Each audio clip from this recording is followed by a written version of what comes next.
Mula flood control projects, punta tayo sa cause ng flooding at maliban sa mga ghost projects at mga faulty engineering projects ng contractors at DPWH. Tanungin natin ang pag-asa sa magiging taya ng panahon ngayong araw at sa buong linggo. At yung nangyari pala nung Sabado.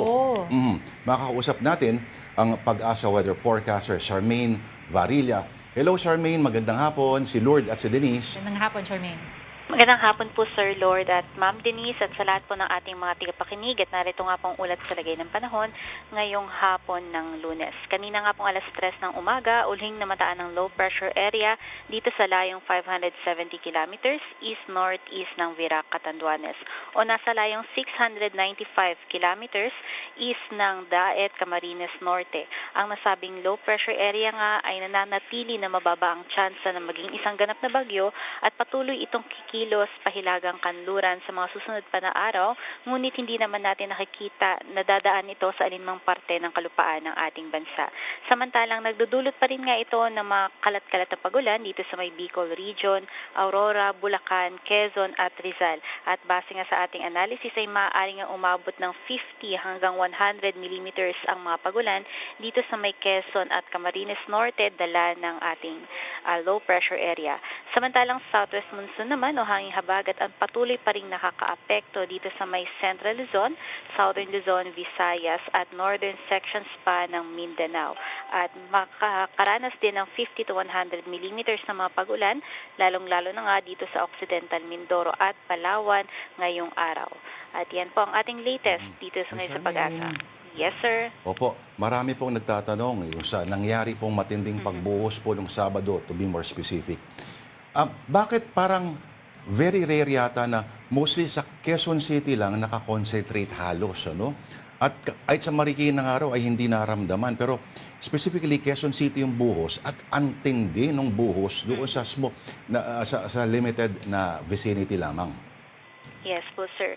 Bale, as of 12 p.m. po yesterday, may inisyu po tayo na thunderstorm advisory kasi nakita na po sa radar na meron nga pong parang pulo-pulo ng mga makakapal na kaulapan na napunta nga po dito sa may area dito, specifically sa may Quezon City. So kasama po dyan yung doon sa inisyu natin na thunderstorm advisory yung Quezon City. Now, ganun po talaga yung nature ng ating thunderstorms kasi usually, madalas po yung pag-form ng mga thunderstorm kapag southwest monsoon kasi yung atmosphere natin ay basa, maraming moisture. Kaya halos nakikita natin yung mga pagulan. Minsan, umaga pa lang meron na, may mga light rains na. Pero yung pinakamalalakas na mga pagulan sa hapon talaga. Kasi dyan na po na-form yung moisture na bumubuhos. Ngayon po, yung nangyari doon ay dahil nga po sa movement ng mga hangin, yung makakapal na kaulapan na yon naidala dito sa Quezon City. So more on may effect dyan yung wind direction which is yung prevailing nga natin is southwest monsoon, no? And now, nakita din natin na pagdaan niya dito sa may Quezon City, doon na yung part na parang bumuhos siya, which is, ibig pong sabihin nun is parang possible na may effect yung terrain kasi meron po tayo dito sa parts ng mga northern at eastern boundary ng Quezon City, medyo mas mataas po yung terrain dyan. So, possibly nga na nung dumaan yung mga kaulapan na ito, na-influensyahan ng terrain. So, more likely, dun po yung parang ibinuhos niya dun sa may windwall side nung mataas na terrain, which is located nga dito sa may Quezon City po. Nung oras po ng 2:00 hanggang 3:00, umabot raw ng 96.6 millimeters. Ito ni peak supposedly ng pag-ulan na yon. Bigyan nyo, ano ho ba ang katumbas noon at bakit po sa paghahambing ay lumalabas ang paghahambing sa that dreaded O na bagyo nung 2009 yung Undoy, Mr. Min? So, when it comes po sa pagko-compare dito sa dami ng mga pag-ulan, dito sa dami ng pagulan sa Ondoy, tsaka dito yung naranasan natin nitong nakaraang Sabado, ay ang Ondoy po kasi sa loob ng 24 hours, meron po siyang approximately 350 millimeters.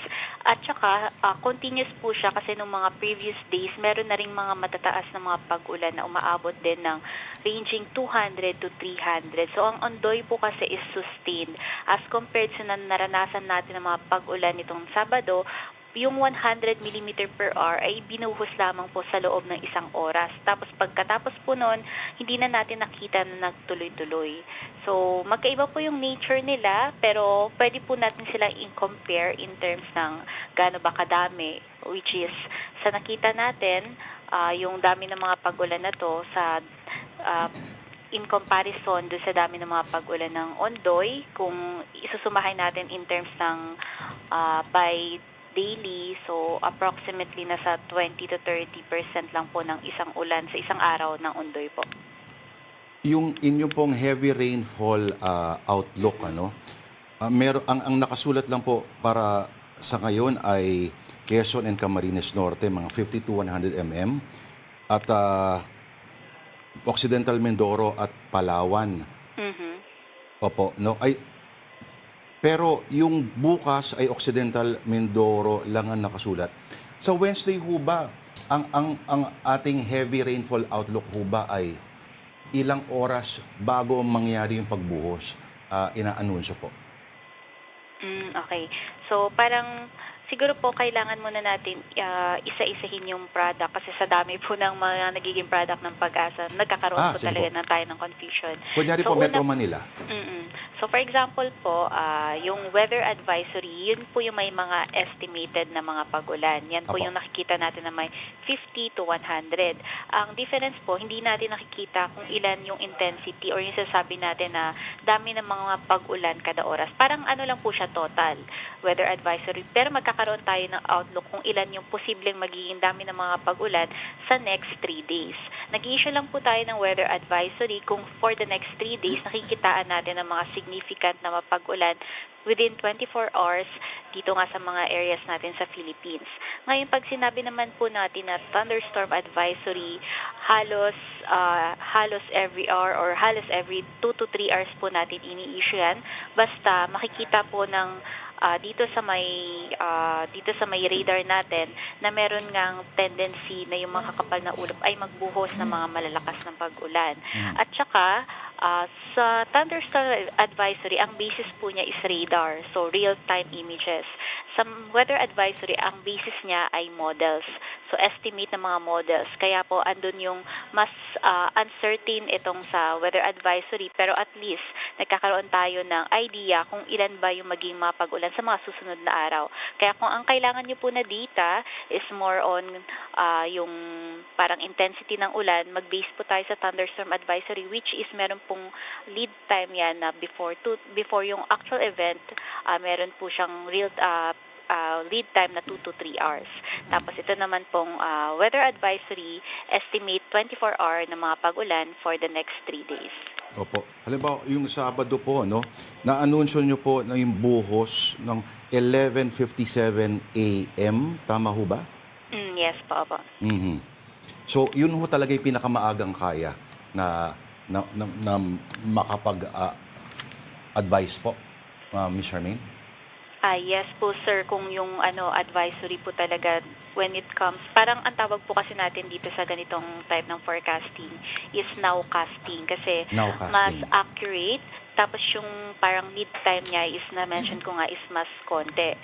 And kung in terms naman po, kasi minsan po, halimbawa, kailangan natin ng mga information regarding kung paano tayo magde-decide. Halimbawa, sa magka-cancel ba ng classes or may travel tayo for the next 3 days, gaano kaya kadami yung mga pag-ulan sa areas na yun.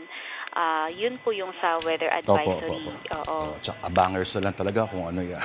Anyway, Ms. Charmaine, nagpapasalamat po kami sa inyong oras. Thank you, ma'am. Yes, maraming salamat din po.